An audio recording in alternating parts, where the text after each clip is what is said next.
everyone, this is Yolanda from CraftyScentiments.com, and I'm back with another video. If you're brand new to my channel, then welcome, and if you've been here before, then welcome back. I have another bits and bobs and confetti video for you. So this time I am going to be showcasing some of the confetti dies that I got from KS Craft, and these are the Halloween ones. Now I know Halloween's a little bit ways away, but it's never too early for Halloween, and to get ready to make all of your fun embellishments and cards and scrapbook pages and 3D objects and everything that you ever wanted to make. So today's, I said, is going to be the Halloween ones. So right away we have the witch's hat. Super cute. I'm just in love with these. We also have skulls. We also have ghosts, and yes, the little mouths cut out. And we also have some bats. So again, I don't have a ruler or anything to measure this for you, but it measures approximately, about 2 by 3 or 2.5 by 3.5, no more than that. So it's not very large die plate at all, and they'll fit on a small die cutting machine. And if you have a standard die cutting machine, you could actually fit all 4 of the plates on there with different colors or the same color of cardstock or paper. That way it'll go by a lot quicker, and you can do a lot more if you're planning on making a bunch of these. So I have some scrap paper. You don't need, like I said, you don't need a lot. I am going to be cutting out, I think I'll do the hats in a purple color, and I have this blue, and I think I'll do some bats in a blue. Yeah, I think that's what I'll do. And I'll put these 2 to the side. So I'm going to put these, actually cut them out together. I have a standard die cutting machine. I'm going to cut these out together, but I have it off to the side because I don't have a lot of space right here. And I'll be right back. Okay, I'm back. And you see they cut out perfectly. There's some still stuck in here. I'm going to get a little pokey tool. And they all popped out like that. Of course, they're all over the place. And see the bats, they all fell out as well. Let me get that aside. And some of them, they've cut out, but they're stuck just a little bit. This is a very thin glitter paper, so it's a little bit harder for them to just fall out. But you see they all did. So I'm going to set that aside. I'm going to set that aside.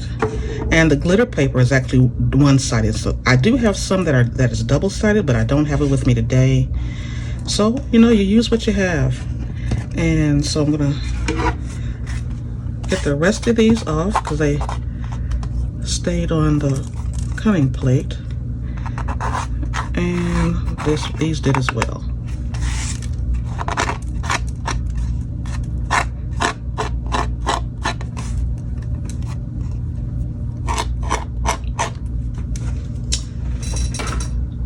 And there you have your bats and hats, and I also have some others cut out.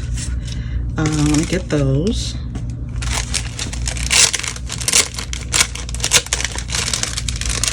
Sorry for the noise. And here is my plethora of confetti. Now I have some of some of the skulls in green, like a lime green. I have some white ghost, I have some orange ghosts, I have some hats in black, I have some hats in purple, I have some bats in black. So yeah. Oh, and the other thing that I did is I have some of the ghosts in a dark gray. Now I'm not at home, and I wanted some gray ones, but I didn't have any gray paper with me. So what I did is I took a little, I have a Stampin' Spot from Stampin' Up. There's a video that I showed maybe last year, and I'll link it below, how if you're going away and if you want to take some supplies with you and leave. So this is what I did. I had some blank ink spots that I filled with re-inker to leave here, but this one was actually a full one, a new one. So all I did is I took the This is basic gray, and I took it and I swiped it over some white cardstock, and I did it on both sides because I wanted to have it to be gray on both sides.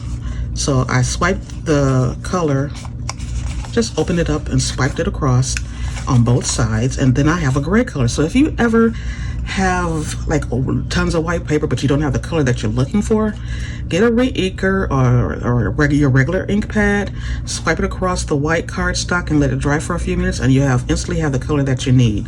So there's still ways that you can color coordinate all of your bits and bobs and pieces if that's what you want to do. So like again, I have all of these different colors, all of these different ones that I'm ready to use for Halloween projects. So there you have it, my friends, another little video with my confetti bits and bobs and sequins and however you want to call it, shaker bits. So if you have any questions, please feel free to leave me a comment down below. Let me know what you thought about it.